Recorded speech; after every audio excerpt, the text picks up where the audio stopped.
ಹಾಂ ಹೇಳಿ, ಏನಾದ್ರು ಕೇಳಾಗಿದ್ರಿ ಕೇಳಿ. ರಾಷ್ಟ್ರಪತಿಗಳನ್ನ ಭೇಟಿಯಾಗಿದ್ರಿ?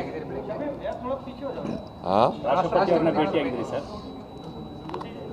ನಾನು ಬೆಳಿಗ್ಗೆ ರಾಷ್ಟ್ರಪತಿಗಳನ್ನು ಭೇಟಿ ಮಾಡಿದ್ದೆ.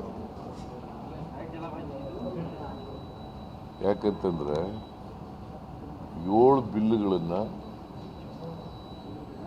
ಇನ್ನೂ ಕೂಡ ಅಪ್ರೂವ್ ಮಾಡಿಲ್ಲ. ಅದಕ್ಕೋಸ್ಕರ ಅವ್ರಿಗೆ ರಿಕ್ವೆಸ್ಟ್ ಮಾಡಲಿಕ್ಕೋಸ್ಕರ ಭೇಟಿ ಮಾಡಿದ್ದೆ. 7 ಬಿಲ್ಗಳನ್ನೂ ಹೇಳಿದ್ದೀನಿ, ಯಾವ್ಯಾವ ಬಿಲ್ಗಳಿದ್ದಾವೆ ಅಂತೆಲ್ಲ ಹೇಳಿದ್ದೀನಿ. ಆಮೇಲೆ ಅವರು ನನ್ನ ಹತ್ರ ಇಲ್ಲ, ಸಂಬಂಧಪಟ್ಟಂಥ ಇಲಾಖೆಗಳಿಗೆ ಕಳಿಸಿದ್ದೀನಿ ಅಂತ ಹೇಳಿದ್ರು. ನೀವು ಅವರಿಗೆ ಹೇಳಿ ತರಿಸ್ಕೊಂಡು ಕ್ಲಿಯರ್ ಮಾಡಮ್ಮ ಅಂತ ಹೇಳಿದ್ದೆ. ಆಮೇಲೆ 4:15 ಫೈನಾನ್ಸ್ ಮಿನಿಸ್ಟರ್ನ ಭೇಟಿಯಾಗಿದ್ದೆ. ಯಾಕೆ ಭೇಟಿಯಾಗಿದ್ದೆ ಅಂತಂದರೆ, ಒಂದು ವಾರದ ಹಿಂದೆ 16 ಫೈನಾನ್ಸ್ ಕಮಿಷನ್ ಚೇರ್ಮನ್ನು ಮತ್ತು ಮೆಂಬರ್ಸ್ಗಳನ್ನ ಭೇಟಿ ಮಾಡಿದ್ದೆ. ನಾನು, ಚೀಫ್ ಸೆಕ್ರೆಟರಿ, ಫೈನಾನ್ಸ್ ಇಲಾಖೆಯವರು ಮತ್ತು ರಾಯರೆಡ್ಡಿ ನಾವೆಲ್ಲರೂ ಕೂಡ ಭೇಟಿ ಮಾಡಿದ್ದೆ. ಭೇಟಿ ಮಾಡಿ ಅವರಿಗೆ 2ನೇ ಮೆಮೊರಾಂಡಮನ್ನು ಕೊಟ್ಟು, ಅಡಿಷನಲ್ ಮೆಮೊರಾಂಡಮನ್ನು ಕೊಟ್ಟಿದ್ದು. ಕೊಟ್ಟು ನಮಗೆ 15ನೇ ಹಣಕಾಸಿನಲ್ಲಿ ಭಾಳ ಅನ್ಯಾಯ ಆಗಿದೆ. 14ನೇ ಹಣಕಾಸಿಗಿಂತ 15ನೇ ಹಣಕಾಸಿನಲ್ಲಿ ನಮಗೆ 14ನೇ ಹಣಕಾಸಿನಲ್ಲಿ 4.7% ಹಾರಿಜಾಂಟಲ್ ಆಗಿ ಟ್ಯಾಕ್ಸ್ ಡೆವಲ್ಯೂಷನ್ ಆಗಿತ್ತು. 15ನೇ ಹಣಕಾಸಿನ ಆಯೋಗದಲ್ಲಿ 3.6 ಆಗಿದೆ. ದಟ್ ಮೀನ್ಸ್ ಟು ಸೇ 1.1% ಕಡಿಮೆ ಆಗಿದೆ. ಅದರಿಂದ ಸುಮಾರು 23%ಗೂ ಹೆಚ್ಚು ನಮಗೆ ಕಡಿಮೆ ಆಯಿತು.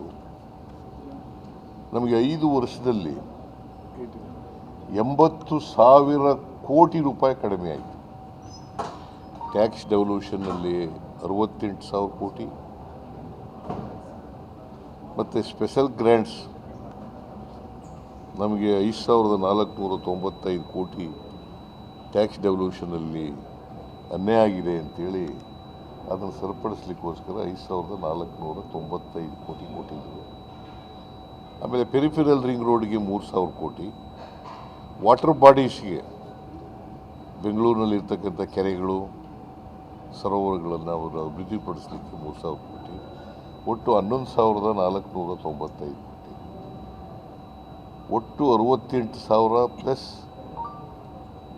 11,495, ಸುಮಾರು 80,000 ಕೋಟಿಯಷ್ಟು ನಮಗೆ ಕಡಿಮೆ ಆಯಿತು 5 ವರ್ಷದಲ್ಲಿ. 80,000 ಕೋಟಿ ಅಂದರೆ it's not a small amount, it's a very big amount ಅಲ್ವಾ? ಅದಕ್ಕೆ ನಮಗೆ ಆ ಥರ ಆಗಬಾರ್ದು, ಅದನ್ನು ಅನ್ಯಾಯ ಆಗಬಾರ್ದಾಗ ನೋಡ್ಕೊಳ್ಳಿ. ಆಮೇಲೆ ಕರ್ನಾಟಕದಲ್ಲಿರ್ತಕ್ಕಂಥದ್ದು ನಾವು ಟೋಟಲ್ ಪಾಪ್ಯುಲೇಷನ್ನಲ್ಲಿ 5% ಇದ್ದೀವಿ.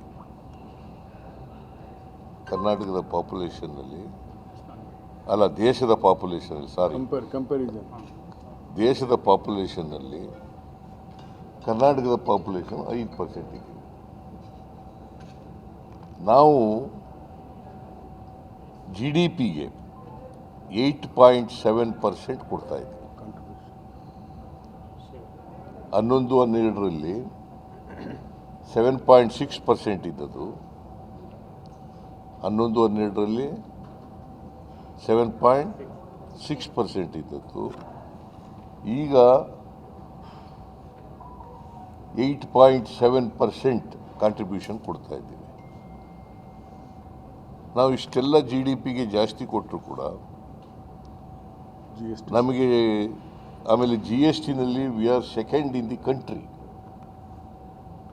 GSTನಲ್ಲಿ we are second in the country. Maharashtra number 1, Karnataka number 2.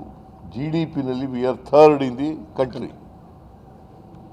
GDP-ನಲ್ಲಿ GDP ಅಂದ್ರೆ ಗೊತ್ತಲ್ಲ, ಗ್ರಾಸ್ ಡೊಮೆಸ್ಟಿಕ್ ಪ್ರಾಡಕ್ಟ್, ಆಂತರಿಕ ಉತ್ಪನ್ನ. ಆಂತರಿಕ ಉತ್ಪನ್ನದಲ್ಲಿ we are third in the country. GST ಕಲೆಕ್ಷನ್ನಲ್ಲಿ we are 2 in the country. ಅದರಿಂದ ಗ್ರೋತನ್ನು ಗಮನದಲ್ಲಿ ಇಟ್ಟುಕೊಂಡು ಮಾಡಿ. ಯಾವ ರಾಜ್ಯ ಹೆಚ್ಚು ಬೆಳವಣಿಗೆಗೆ ಆರ್ಥಿಕ ಬೆಳವಣಿಗೆಗೆ ಕಾಂಟ್ರಿಬ್ಯೂಟ್ ಮಾಡ್ತದೆ, ಅದನ್ನು ಗಮನದಲ್ಲಿ ಇಟ್ಟುಕೊಳ್ಳಿ. ಆಮೇಲೆ ಈ ಪರ್ ಕ್ಯಾಪಿಟ ಇನ್ಕಮ್ ಇದೆಯಲ್ಲ, ಅದನ್ನು 45% ಮಾಡಿಬಿಟ್ಟಿದ್ದೀರಿ, ಅದನ್ನು 20% ಮಾಡಿ. Per capita income